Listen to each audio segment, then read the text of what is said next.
Hey everyone, welcome to the 15th edition of the cartoon Flashback. Now I know I haven't done one in quite some time. Excuse me, checking my time there. I have a 10-minute time limit, or 10 to 11-minute time limit, you know. But anyway, I know I haven't done one since April. And I've decided that, now would be better time than any to do another one. And since today marks 1 week away from me turning 31, what better time to do it? And the cartoon I want to talk about and sort of flash back on, if you will, is one of those cartoons that premiered in the 90s and got a revival here in the recent past couple of years. Now, I've been a fan of this show, the original, and I've become a fan of the revival. And the revival, unlike some revivals and remakes, is a sequel, a continuation, if you will, of the original story. How is it a continuation? Well, because it almost leaves off right exactly where it ended. Now, what's the show I'm talking about? Well, it would be this show. Biker Mice from Mars. Biker Mice from Mars became one of the most popular shows of the 90s and ran for 3 seasons in syndication. It was a part of the original series was part of the Marvel Action Hour. Why? Because even though it was created by New World Animation and Brentwood Funnies, it was produced, believe it or not, by Marvel Comics. And it was a 3-part comic, and I'm pretty sure a short-lived comic series on them as well. Now, the Biker Mice from Mars, some might say, was sort of like a Ninja Turtles ripoff. And it may have seemed like that, but not really. It may have seemed like a ripoff, but it was more original than some people give credit. Well, here's the scoop. The Biker Mice, in this case, our 3 main heroes that you could see right here. Throttle, who's sort of an orangey brown. Vinny, who's the white mouse with the metallic faceplate. And Moto, who has a cybernetic arm. Now, basically, they team up with a human named Charlie. Now, some people might say this is where the ripoff comes up, because now they have a human that knows about them. Well, guess what? As the series goes on throughout the first season, and through the rest of it, all humans in Chicago, if not around the world, know about the Biker Mice. That's the whole scoop on it. Everybody knows about them. Everybody. Everybody knows about them. And how does everybody know about them? Because they keep fighting the same villain almost time and time again, and that villain is right here, Lawrence Limburger. Now, Lawrence Limburger is actually a Butakian, believe it or not, in disguise. That's right, he's Butakian. He's a fish, an alien fish in disguise. And these are them right there. Now, the Butakians' main goal is either to buy up or steal the land of a lot of planets that they go to and salvage it for their planet, Plutarch. Now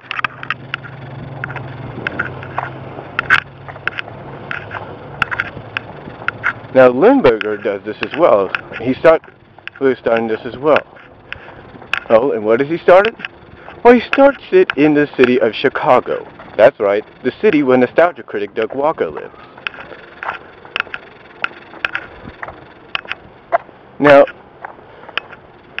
the Biker Mice's main goal when they find out Limburger is a Butakian and that he has a teleporting machine is to capture Limburger and his accomplice, Dr. Carbuncle and Greasepit, take him back to Mars for trial, and thus in a way try to end the war and bring life back to Mars.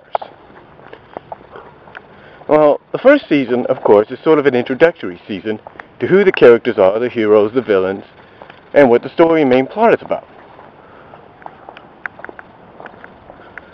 But then we get into the second season, and we get more in depth about what the plot is, get more of an understanding, and we get introduced to some new characters, some that have a history with the biker mice.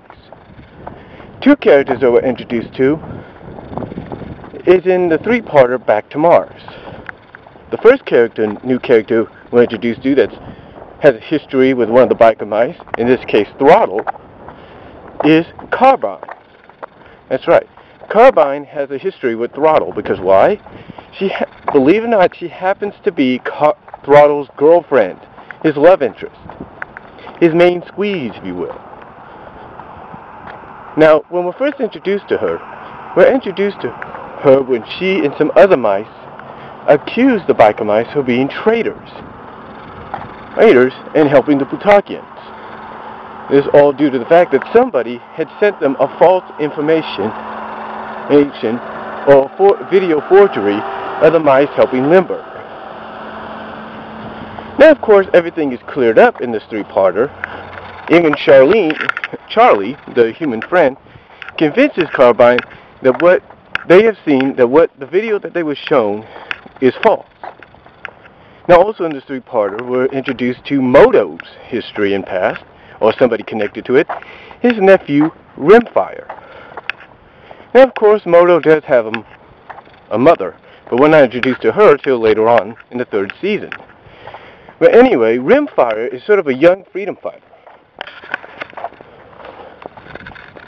Excuse me for that, checking the time. It's sort of a young freedom fighter that likes to help, that has always wanted to be a freedom fighter since he was a kid and he was a teenager. Now, apparently after the mice left Mars to go to Earth, he apparently did become a freedom fighter. Now, I do believe we're also introduced to another character as well, and that's Stoker. Stoker happened to be the leader, or the general, of the biker mice on Mars, including the three that are there. Kun, Vinny, Throttle, and Moto, who returned to Mars from Earth. Now, here's the fun fact. Now, anyway, as I was saying, here's the deal. As I was saying, in this three-parter, everything is resolved, the understandings are made, and Throttle and Carbine do make up. But it's not the last time we see Throttle, or not the last time we see Carbine or Rimfire. No, we actually see them later on in two separate episodes. There's one episode, I can't think of it right now, where we see Rimfire make his first appearance on Earth. And then in another episode called Seeds of Victory, and if anybody has the English edition of Seeds of Victory, let me and everybody else on YouTube know, because all we got is a German version of it. Carbine shows up on Earth because she needs the help with a rare Martian animal that's being driven into extinction because it doesn't have much to eat. Well, anyway, that's most of what the second season is about. We get a better idea of the plot, and we're introduced to newer characters who have a history with the biker mice. Now, as we enter into the third season, which is also the final season, we sort of get a more in-depth plot, and we still also get an idea that this is the final season. We get more multi-part episodes, and then of course we're given our four-part finale, or our three-part finale, which is Once Upon a Time on Mars. Basically what happens is the biker mice and Charlie are captured by Limburger. We're trying to finally stop him. And, stop him because they get word that he has created something similar to what they have fought before. I can't think of the name right now, but it's sort of a machine that can lift up a planet into space. So anyway, this can lift a planet into space and fly it to Plutarch. I can't think of it right now, but anyway. Oh, Tug Transformer, that's what it is.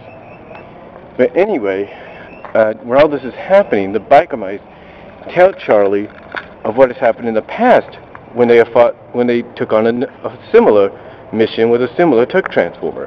And I'll get into that when I get